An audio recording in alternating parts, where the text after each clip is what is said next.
Hello, good morning. I'm Russell G. Ulabe from BPED 1A. And our assigned task is the famous church here at Lipa. And I'll choose Cathedral of Lipa, which is San Sebastian Cathedral, located at Lipa City. Now, student A, please read. The parish of Lipa was administered by Augustinians from 1605 to the end of 19th century. Lipa, which was located formerly on the shore of Bonbon Lake, was destroyed by the eruption of Taal volcano in 1754, but was reconstructing on the present site.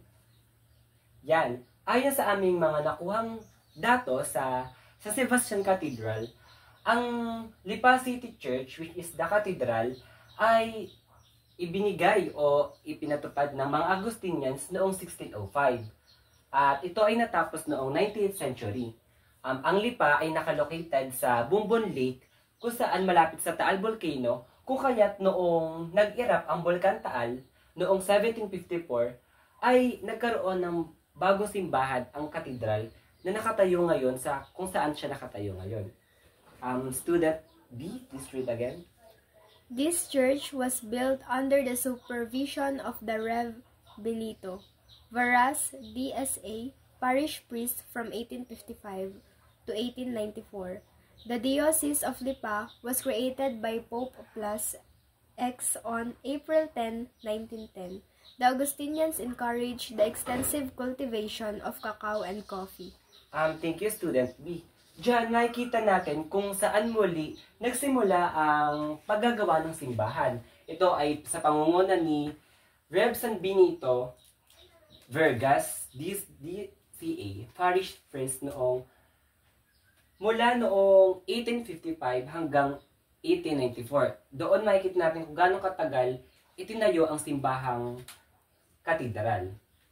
At Arsobispado ng Lipa. Unang ipinahayag ng mga Agustino ang ebanghelyo sa ngayong lalawigan ng Batangas, 1572. Naging bahagi ng Obispado ng Maynila, 1579 at Arsobispado ng Maynila, 1595. Itinatag ang obispado sa pamamagitan ng dekretong Consistorial Novas Eragere Iglesias ni Papa San Pio X, sakop ng lalawigan ng Batangas, Laguna, Tayabas at Mindoro noong April 10, 1916. Ang dagdag kaalaman, ang San Sebastian Cathedral ay itinayo noong 1939 at sa pangunguna ng mga Agustinians. Dagdag pa rito, ngayong panahon ay sa pamumuno naman ni Mayor Eric B. Aplica. At dahil nga kilala ang Lipa Batangas sa Kapeng Barako, mas nakilala ang San Sebastian Cathedral dahil nga sa kape at sa mga kakao. Muna naman tayo sa 1910, Arsobispado ng Lipa, 2010. Student A, can you read? Not an ending but a send-off, a duc in altum. This we declare at the conclusion of the Jubilee year of the Archdiocese of Lipa, April 10, 2011. Also greatly remembering the glorious cross of the Universal Jubilee of the year 2000. We all together say, it's not an ending but a send-off.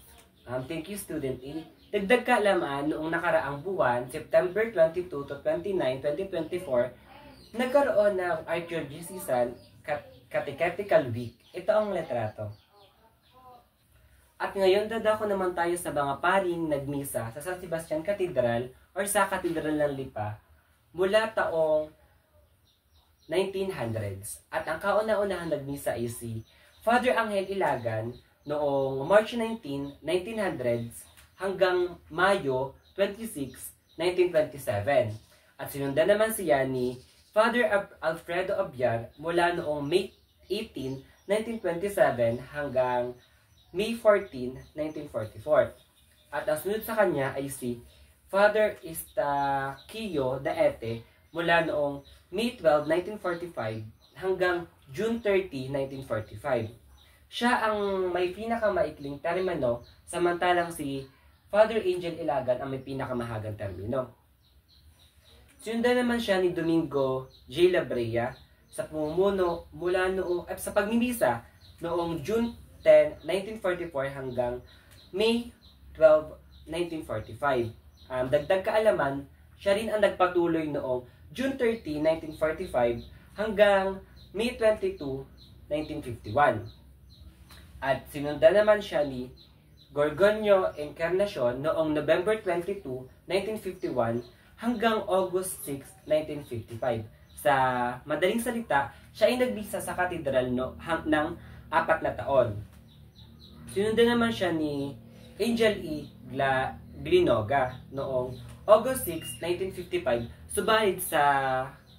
Subalit hindi ko alam kung ano ang kanyang hanggang saan siya nagmisa sa simbahang katoliko ng katedral sapagkat ang nakalaplaan naming datos ay August 6, 1955.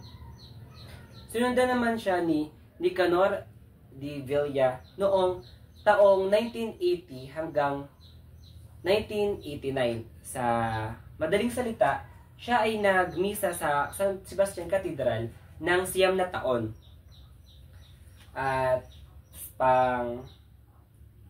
pangwalo sa listahan ay si Alfredo A. Madlambayan mula noong 1989 hanggang 2004. Sa madaling salita, sinundan niya agad si Nicanor pagkatapos ng kanyang siguro termino kung tawagin. At ang sunod naman kay Alfredo Madlambayan ay si Ernesto Aymandanas Jr. Siya ay nagmisa noong 2004 hanggang 2010. At sa madaling salita, siya ay nagmisa sa San Sebastian Cathedral ng 6 na taon. At sinundan naman siya ni Rafael Ariondo noong 2010 hanggang 2015. At Cecilio M. Arque noong 2015 to 2019. At ni Ruben M. Dimaculanga noong taong 2019. May mga 3 pari na hindi nakalista dyan ang sumunod kay Dimaculangan Ruben. Kay Father Ruben Dimaculangan. At sila ay sina Father Ricardo Adan, Father Clarice Patag, at si Father Anthony Esteron. At yan, bago ko tapusin, nais ko ipakita sa inyo ang larawan ng San Sebastian Church. Ito nga pala ang larawan ng San Sebastian Church. Kung ating titignan, sadyang napakakulay at asarap pasukin ng makasaysayang simbahan at kung ano nga bang history meron o nakapaloob dito sa simbahan na ito. Muli, ako nga pala si Russell G. Ulabe from BPED 1A na naatasang ibahagi ang mga nakalap na datos patungkol sa history ng Lipa, lalo-lalo na sa famous church at Lipa. That's all and